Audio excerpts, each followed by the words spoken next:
Sampai berjumpa kembali dengan saya, Begawan Ciptaning Mintaraga atau Tommy Johan Agusta di channel Keris Indonesia. Yang menjadi bahasan kita kali ini adalah keris dengan gelar Durga Mahisa Sura Mardini.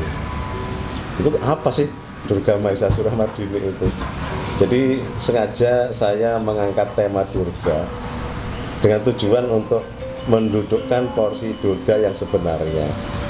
Karena pemahaman semua orang selama ini menganggap Durga itu adalah penjelmaan dari Rangdo yang jahat gitu ya, yang tinggalnya di Setra Gondomayit, kemudian pernah juga menghukum Sadewa dan lain-lain gitu ya. Dan konotasi itu pelan-pelan harus sudah mulai kita kikis. Padahal aslinya Dewi Durga itu adalah sosok yang cantik, yang mampu mengalahkan Asura. Nah, menarik apa tidak? Nah, tentu menarik kan? Oke. Ini sudah saya desain dalam bentuk keris sekitar tahun 2012 yang lalu. Saya rupakan keris Luk 7 dan di sini kerisnya kelengan, hanya ada pamor satu di tengah gitu ya, sodo lanang gitu ya. Seperti biasa saya waktu itu pesan kerisnya kepada Empu Misyanto di Sumeneb, Madura.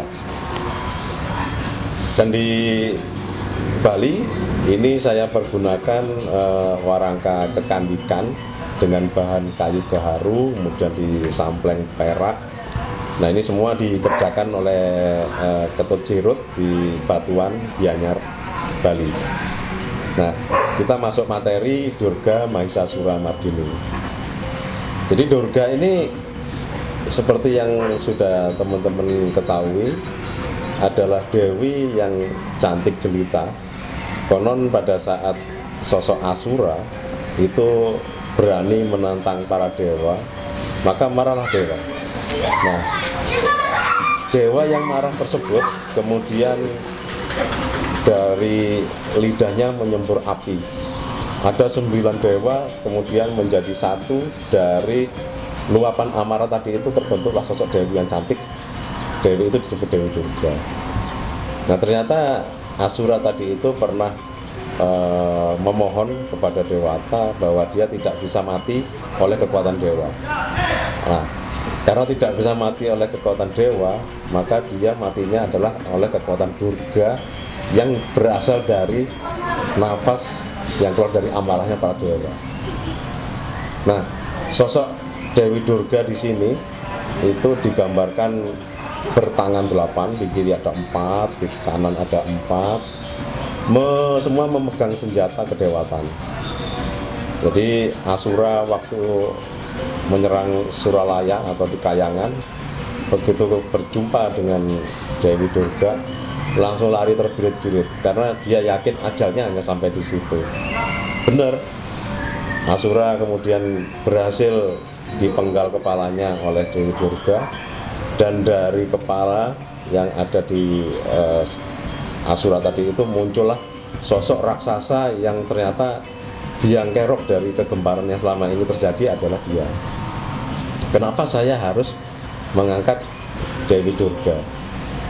Karena Dewi Durga ini harus mendapatkan tempat yang layak di Indonesia supaya lebih dicintai dan jangan sampai dikultuskan menjadi sosok yang jahat atau sosok yang negatif buat kita semua.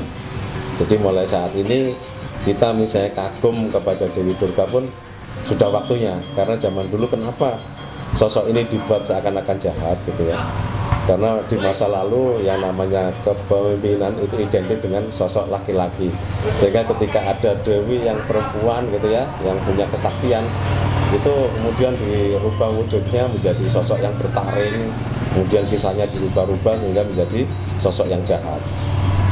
Nah, dengan adanya buku ini saya sudah jelaskan semuanya mengenai sosok Dewi Durga, dan mudah-mudahan pada saat nanti teman-teman membaca buku ini semakin memahami dan semakin kemudian yakin dengan sosok Durga ini dan tidak terbawa oleh konotasi yang negatif itu. Saya pernah membaca buku karya Niwayan Pasek Aryati Dia membuat buku namanya judulnya Journey of the Goddess Durga India, Java, and Bali. Dia membuat perbandingan Dewi Durga ini antara yang dia ketahui di India, kemudian di Jawa, dan di Bali. Ternyata prosesnya itu terjadi perubahan dari yang semula sosok cantik, kemudian menjadi bui rupa. Nah, pada saat si Pasek Aryati ini akan meneliti tentang Dewi Durga, ayahnya berpesan bahwa untuk meneliti Durga, kamu harus tangkil ke pura-pura terlebih dahulu untuk mohon izin. Dan diturutilah oleh Aryati, karena ini yang diangkat ini adalah sosok yang benar-benar fenomenal, mahasakti gitu ya. Nah, kemudian Aryati terbanglah ke India, bertemu dan mewawancarai semua tokoh-tokoh penganut Durga. Itu ada di Jaipur, ada di Kalkuta, ada di Varanasi, ada di Rishikesh, di Delhi, dan di daerah pegunungan di India. Nah, semua penyembah Durga ini semua menyepakati bahwa apabila sosok yang kita angkat kali ini itu adalah sosok yang membawa perdamaian, ya, membawa kemurahan, rezeki, dan lain-lain. Nah, ini dalam budaya Cina mirip sekali dengan sosok Dewi Kuan Yin. Apakah ini ada kesamaan? Saya kurang begitu tahu, mungkin nanti ada teman yang lebih tahu. Yang kita bahas sekarang adalah Dewi Durga, bukan Dewi Kuan Yin. Nah, bagaimana di Nusantara? Sudah saya jelaskan tadi, kalau di Nusantara cenderung ada konotasi yang negatif. Nah, di buku saya ini akan saya jelaskan lebih detail. Nanti teman-teman dapat dibaca di sini bahwa pada dasarnya tujuan pemujaan Dewi Durga ini adalah untuk perang melawan hawa nafsu. Jadi perang melawan hawa nafsu ini ada 6 musuh dalam diri kita, yaitu karma, yaitu nafsu atau keinginan, loba, tama atau rakus, kroda, yaitu kemarahan, moha, kebingungan, mada, yaitu mabuk, dan matsarya, dengki, dan iri hati. Itu musuh kita semua. Nah, kemudian ada kisah lain yang bagaimana jahatnya seorang raksasa gitu ya, itu akan takluk oleh perempuan. Itu seperti Prabu Niwata Kawaca. Nah, Niwata Kawaca itu apa sih? Itu Arya Nirgita dari negara Imantaka. Waktu itu sangat tertarik sekali dengan Dewi Supraba. Nah, waktu itu juga Suralaya diobrak-abrik oleh Prabu Niwata Kawaca karena ingin mempersunting Dewi Supraba, kemudian ditolaklah oleh Batara Indra. Nah, karena ditolak itulah kemudian lahirnya panah Pasopati. Arjuna diminta untuk menumpas Prabu Niwata Kawaca. Nah, kelemahannya dari Prabu itu nanti si Dewi Supraba lah yang bisa buka. Benar begitu si Supraba tadi bersedia diboyong ke negara Imantaka, maka terbahak-bahaklah itu si Prabu Niwata Kawaca. Nah, ada kelemahan yang ada di rongga mulutnya Niwata Kawaca itu yang seketika langsung dipanah oleh Arjuna, maka matilah si Niwata Kawaca. Itu adalah salah satu yang kita bahas di sini, tentang bahwa wanita cantik itu juga di satu sisi menarik tapi juga berbahaya. Jadi menjadi wanita cantik memang repot, ya, repot, gosip di mana-mana gitu ya. Tapi cantik itu fisik, yang lebih bagus lagi adalah disertai dengan cantik hatinya. Nah, itu saja teman-teman yang bisa saya bahas tentang keris Durga Mahisasura Mardini.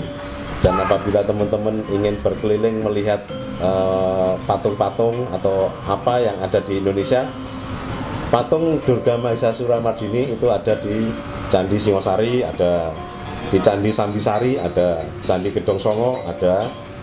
Kemudian di Jawa Barat, Jawa Tengah, di Bali, tokoh ini ada. Cuma barangkali teman-teman tidak pernah melihat dan tidak pernah merhatikan. Biasanya tokoh ini berdiri menginjak kerbau, dan di tangan kirinya itu menenteng kepala Asura. Dan di sisi sebelah kanan biasanya itu ada harimau atau singa yang selalu menyertai langkah dari Durga. Itu saja dari saya untuk pembahasan kali ini. Sampai ketemu di channel berikutnya. Rahayu.